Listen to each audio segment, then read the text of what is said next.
Thanks for staying with us. As we said before the break, you saw today's 28 years since Jodi Huisentruit, morning anchor at KIMT, was abducted. Some of you may remember Robin was the evening anchor at KIMT when Jodi was taken, and you were a close personal friend with Jodi. Oh, I was. She's just such a beautiful light. She's just, she always had such energy and such a zest for life and living. And she would always say, there's plenty of time to sleep. I want to live. And that was one of her themes, her mottos throughout her life, is that, you know, just, I want to live every day to the fullest. And she would always say, I love life. And so the fact that this light was put out so early, you know, was so incredibly devastating. The entire situation was devastating. It's so sad. And we wanted to take this opportunity to talk with you because 28 years we've seen Jodi's picture, we've seen a lot about her, but you have that personal connection, so you're able to let us know and our viewers know more about the kind of person she was. She was a lot like you. I can see why you were friends from the way you describe her. Thank you. I think that's one of the things that connected us right away. We both were eternal optimists. We both loved life. Neither one of us was extremely competitive. We competed with ourselves in becoming the best we could in our journalistic careers, and so on so many levels we were very similar.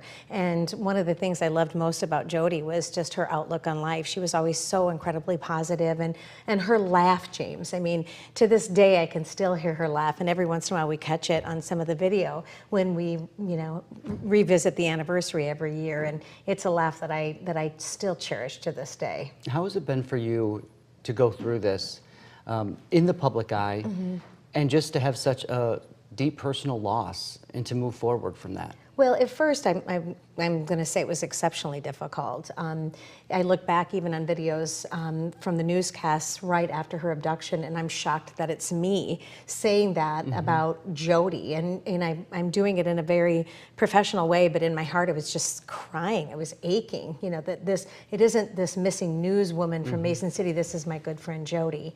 And as the years, you know, keep ticking along, I'd have to say that I've come to terms, you know, with the fact that she isn't coming home, and her parents, her family have declared her dead, and that was many years ago. And so I now remember her with fondness, and I think about things like the times we would go to the Twin Cities and stay overnight for the weekend, or she would come visit my family, and we'd have sleepovers at each other's houses, and we'd shop until we would drop at the Mall of America. And I remember her so fondly, and I to this day, I always, no matter what market I've been to, I always carry a piece of Jodi with me. And I think it's important to focus on the positive so much as put out there about the day that she was taken, but at the same time, there is still justice that needs to come in this case. I think so. I mean, I think that's what that's all anybody wants in this situation right now, is just to have the answers. And I've never been one to say closure, because there's never such thing as closure in situations like this. You'll always miss her. Because she's gone, right? But just at least to be able to have an answer as to what happened and see the justice carried through. Yeah, and Jodi's mom unfortunately passed away before she got that. Your heart She breaks did. for her family, and we always think of her and think of you when we see these stories, Robin. Her mom would always call her, and her sister would always call Jodi our sunshine, our sunshine. And to this day, even in one of their releases, they said, you know, our Jodi, our sunshine. And yeah, that's exactly what she was, James. She was just a bright light, and when she disappeared, that light went out.